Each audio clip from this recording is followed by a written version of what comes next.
Hello and welcome to another Let's Play.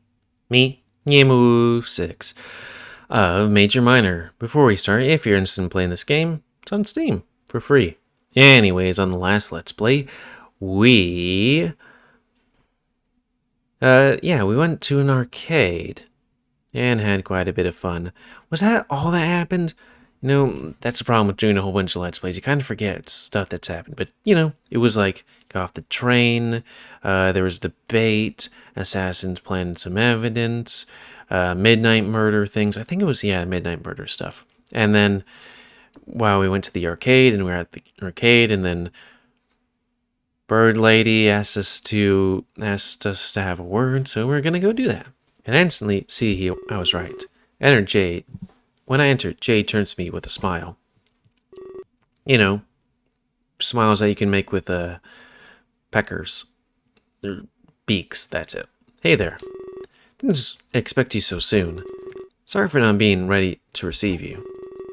I tell her that it's fine, and that Rook is busy, so I decided to come and see her while I waited. I asked her what she wanted to show me in private. What's my cloaca? Well, actually, I have some questions, but they might seem a little odd at first. So, if you're open, please bear with me. Bear. Takes a deep breath before speaking. And sure enough, her question is odd. Do you believe in other worlds? Actually, yes, I do. You know, like parallel universe. Yeah.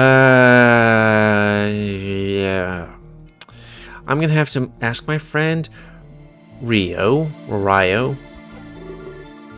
because he said yes, then he said no, then there's also maybe. I don't know what to say. I just stare at her dumbfoundedly. What kind of question is that? Well, let me explain it like this then. Let's just say I flip a coin, and let's say it lands on heads. Do you believe there are other realities? For example, where I landed on tails? Again, I'm not sure what to say. I'll take that silence as a no. Well, allow me to continue. You see, I have this dissertation, and I want to run it by you. What if I flip it and hide the outcome? This is where it gets really interesting. Neither of us can observe the result, so it's both heads and tails at once. Until the result is revealed, we exist in both realities at once. Head's reality and tail's reality. This proves the existence of more realities. Was it slit experiment, double slits experiment? It'd be interesting to look at the specifics on it. You know, the one where it's like, if you set it to automatic and don't observe it, the particles act, or like light acts as a wave or something like that, or electrons that act as a wave, but if you observe it, then they act like particles. We're able to place ourselves at an apex. An apex being like a fork in the road. But our car is stopped. We haven't yet taken our turn. We hold the ability to go either way, but there is so much more at play here. These two possibilities spawn infinite ones. We can use this to predict other realities. The reality where you didn't come up here. A reality where Arcadia doesn't exist. Or one where you never even won the contest. You expand more, it gets crazy, but we cannot prove that these don't exist, especially because of the toy cost theory. It's just a thought experiment I created. I like to think about it as in my spare time. I've won awards, but that's not the point. You must think it's all really weird. People can win awards for that? No, sure they can. It's like fiction. You only need a logical consistency. But that's part of why I love all of this. It's all theory with no practice. I blink a few times, at a loss for words. Oh, sorry. I must sound insane. I get that a lot when I talk about this. But it will all make sense, I promise. She moves to her desk and sits down. I decide to sit down in the chair in front of her. She scatters a few papers across her desk. My studies are helping me find the truth. the truth about the midnight deaths. There's a deeper meaning here, for sure. I know Rook told you all about them, and quite frankly, they made no sense. But that's why I'm attracted to them. It reminds me of my quantum mechanics. All I need is a logical line of thought, a reason for those deaths to make sense. She pushes the newspaper clipping towards me. In an article about one of the victims. This one here.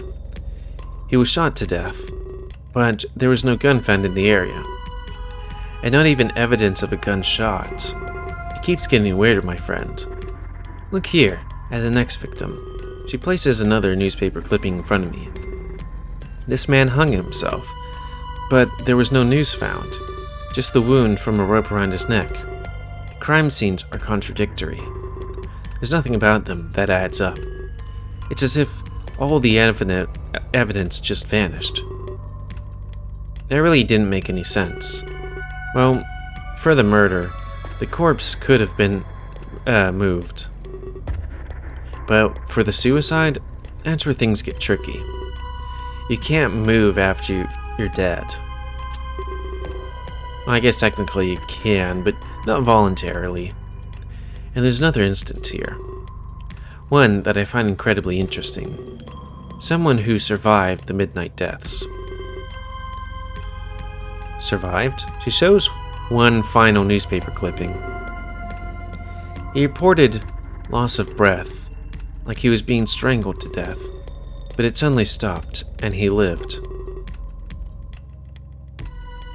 It matches the other hanging victim. Actually, now that I think about it, when I think about it, you know, from stuff you learn later, she couldn't kill people when time has stopped. Like, I'm not sure if their body persists or... but apparently all history of them vanishes. It matches the other hanging victim. No noose, and he didn't even own a rope. But this is where it gets real scary. His neck was injured, markings all around, just like the other victims, but he lived. Everything else matches it perfectly. This man gave very detailed testimony. I want to use that to help free Clace. Free? Shouldn't be under any sort of suspicion. I know these deaths started as we arrived, but he doesn't deserve any flack for this. I've been using his testimony to theorize. I need to come up with something, even if it seems very incredible in nature. One explanation is better than none at all. The kid doesn't deserve to be blamed. This is all completely out of his control, and the survivor made no mention of Clace. This is very admirable of her. I'm sure she could come up with an explanation, but the question is if anyone would believe it. The man who survived, he explained a very peculiar feeling. Something happened during all of this. His mind was overtaken with memories, but those memories didn't belong to him. Well, they did, but not the same him. Now you know why I explained my theory. I want to relate this to his experience, and by extension, all of these deaths. These memories that took over his mind, I think they're from another reality. It makes sense if I explain it a little more. What if another reality is colliding, like coming into contact with ours, and this contest is superseding our own content? Sorry, well, I can't go back, unfortunately. It would align with his testimony. If someone is dead in the other reality, then maybe they die in this one too. I know it doesn't explain everything, but I used the testimony that was given. It explains how no evidence was left behind. However, there are still holes. Why does this always happen at midnight? I haven't a clue. The same time each day. Sorry for going on a tangent there. What do you have to say about all this? I tell her that it makes absolutely no sense. It's absolutely bonkers. That's crazy. You're crazy. At the same time, it makes perfect sense as well. That's sane. You're sane. Sounds like what I deal with every day. There's so many thought experiments. You can lose yourself in them easily. I know it doesn't make much sense, but it also can't be proven wrong. That's why I find it so interesting. Interesting is an understatement. She was right, though. I couldn't prove her wrong. She had a logical line of thought, as odd as it was. So that's what I wanted to talk about. I'm trying my hardest to save Clace. I don't want him under scrutiny. No, he won't be. It affects you as well. You still have to hide while you're here. There's a stigma attached to his name. I want everybody to be free. I don't think either party enjoys this. I thank her for her efforts, and for the interesting lesson as well. As weird as her theories were, damn it. She was admirable, I guess. I'll have to return to my studies for now. I feel like I'm close to a breakthrough. Word breakthrough. Breakthrough. But I thank you for your time, Exodus. She takes out her phone and places it on the table. Would you mind exchanging numbers? I'll be in touch if anything changes. Don't worry, I won't spam you. I oblige, and we exchange information. I got Jane's contact information. I leave her to her studies and go back downstairs. Rook and Keela are nowhere to be found. I decide to ditch the arcade and look for them outside.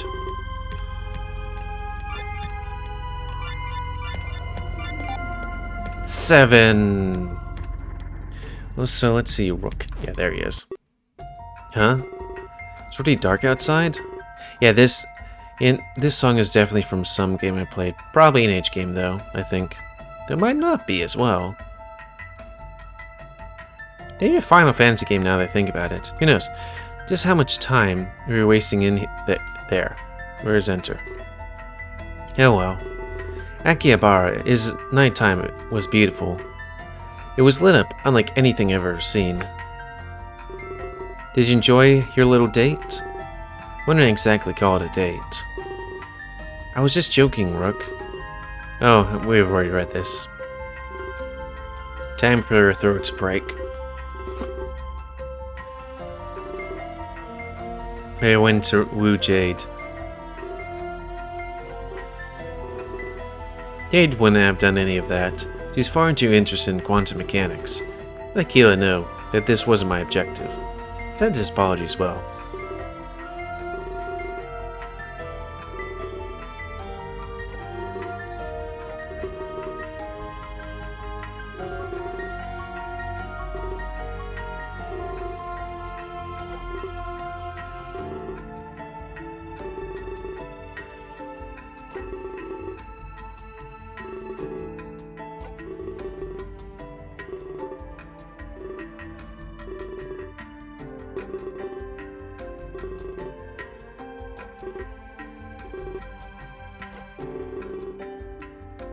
You know, now that I think about it, I don't remember the main character eating any food throughout this game.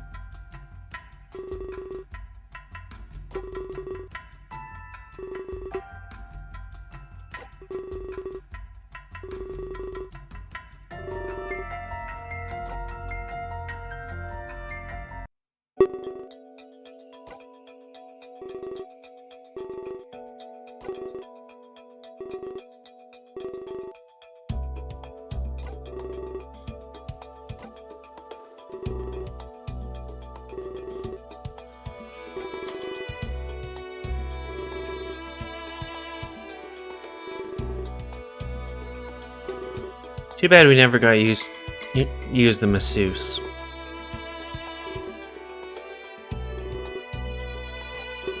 I should really get a massage sometime. I wonder how it would be to book that or whatever.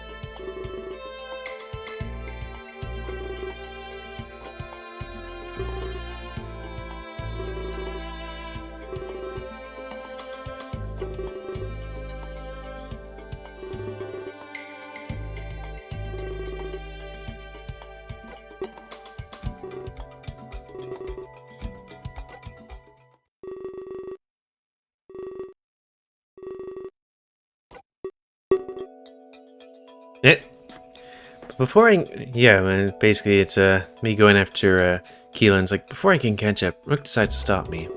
Hey, hold up a second. I swiftly turn around and face him in the eyes. It's our first time making any real eye contact, and for a moment I sense sadness within him. I'm sorry for being a jerk to you. I know you're thinking in your head. Everyone else is too, I can tell.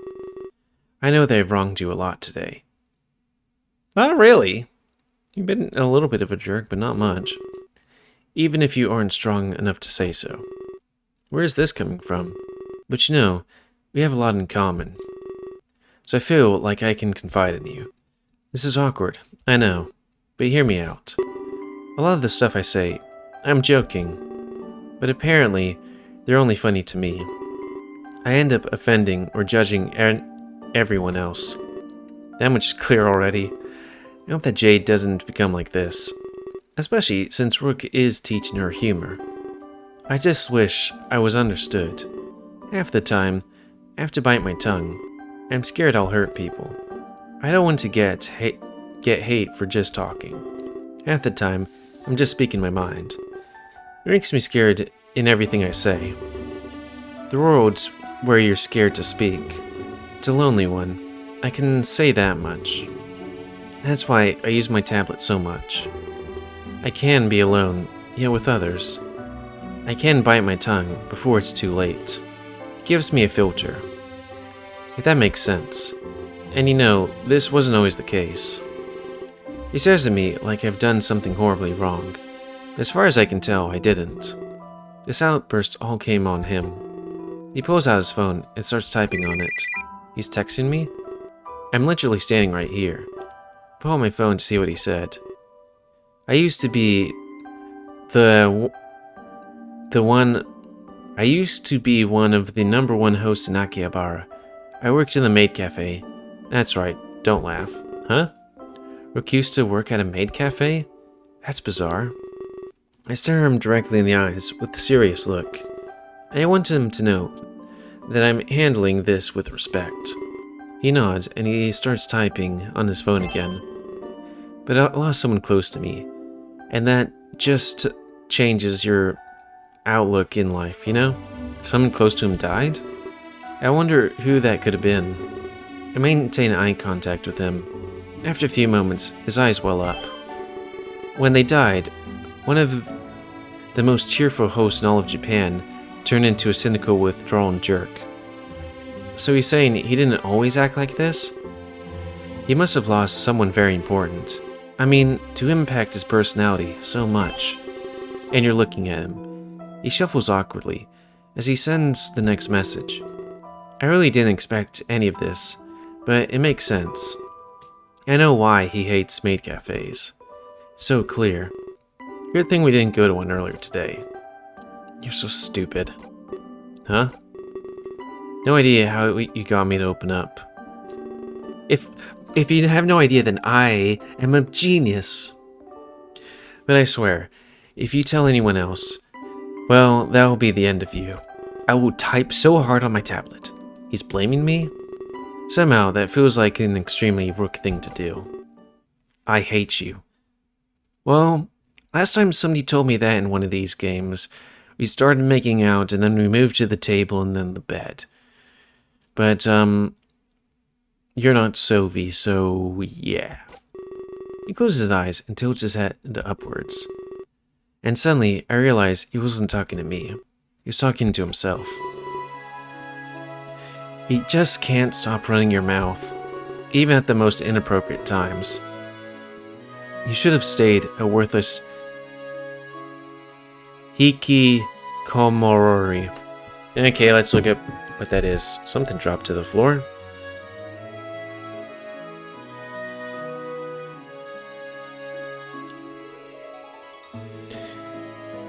Hikikomori,